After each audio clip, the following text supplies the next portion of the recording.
नमस्कार दोस्तों, explain with Amit में आपका स्वागत है। आज हम पढ़ेंगे पार्ट्स ऑफ स्पीच के ऑब्जेक्टिव क्वेश्चंस जो कि 2023 में पूछे गए थे। चलिए बिना देरी किए वीडियो को स्टार्ट करते हैं। Question number 1, he had to repent. What he had done. He had to repent. देखो रिपेंट में होता है पछताना,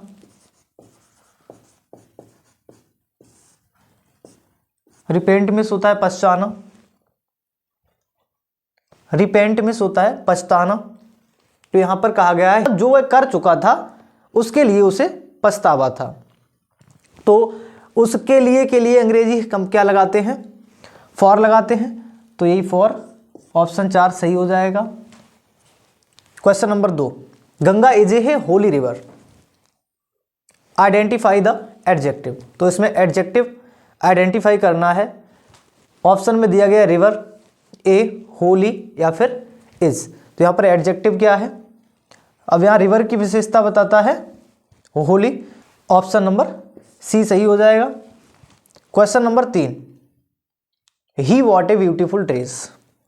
आइडेंटिफाई द वर्ड ब्यूटीफुल। तो ब्यूटीफुल इसमें क्या है? अब देखो यहाँ ड्रेस की विशेषता बताता है ब्यूटीफुल। तो नाउन या प्रोनाउन की विशेषता बताने वाले शब्दों को कहते हैं एडजेक्टिव। ऑप्शन नंबर 4 सही हो जाएगा, एडजेक्टिव।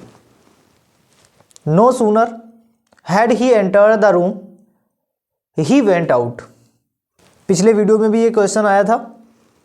नो सूनर के साथ सदर देन आता है। तो ऑप्शन नंबर बी सही हो जाएगा। Choose the correct option to answer the following. One who can not speak. ये भी पिछले साल क्वेश्चन पूछा गया है और पिछले वीडियो में हम इसे पढ़ भी चुके हैं।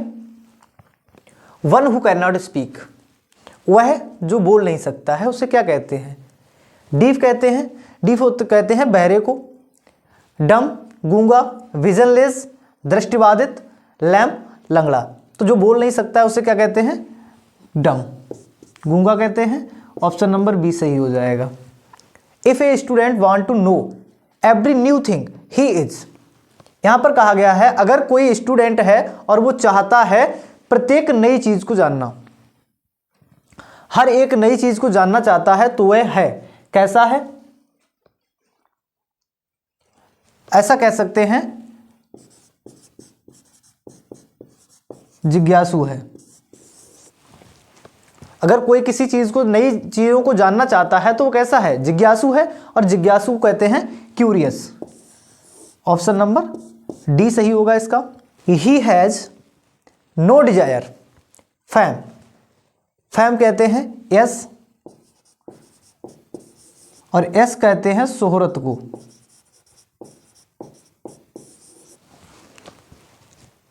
तो शोहरत के लिए उसकी इच्छा नहीं है और के लिए आता है फॉर।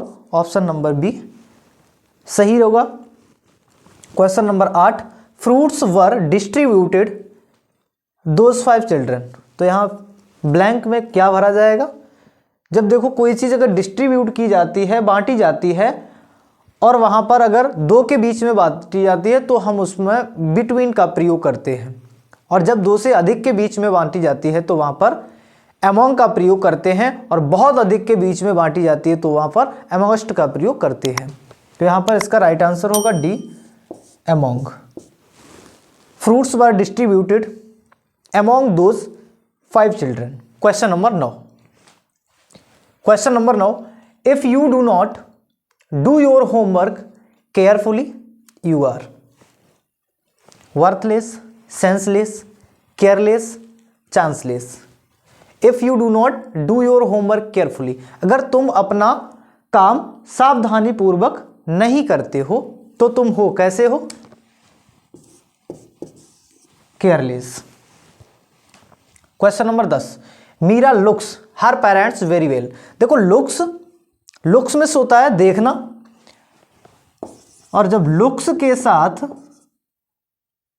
आफ्टर आ जाता है तब इसका मतलब हो जाता है देखभाल करना। देखभाल करना। तो मीरा लुक्स, तो इसके साथ आ जाएगा after her parents very well. Meera अपने माता पिता की देखभाल बहुत अच्छे से करती है। Question number 11, the thing that have been created by someone is called search, learning, invention, promotion. The things that have been created by somebody, मतलब किसी भी चीज की खोज किसी व्यक्ति द्वारा की जाती है तो उसे क्या कहते हैं? आविष्कार। आविष्कार कहते हैं, तो आविष्कार को अंग्रेजी में कहते हैं invention. Question number C right होगा। The teacher pointed the mistake and Sheela corrected it. तो टीचर ने क्या किया? गलतियां निकाली। पॉइंटेड निकालना, इसके साथ आ जाएगा आउट। तो टीचर ने गलतियां निकाली एंड शीला करेक्टेड इट, और शीला ने इसे सही किया। अगर वीडियो पसंद आया हो तो प्लीज एक लाइक, चैनल को सब्सक्राइब और दोस्तों में शेयर करना ना भूलें। मिलते हैं अगले वीडियो में किसी नए टॉपिक के साथ, तब तक के लिए नमस्कार।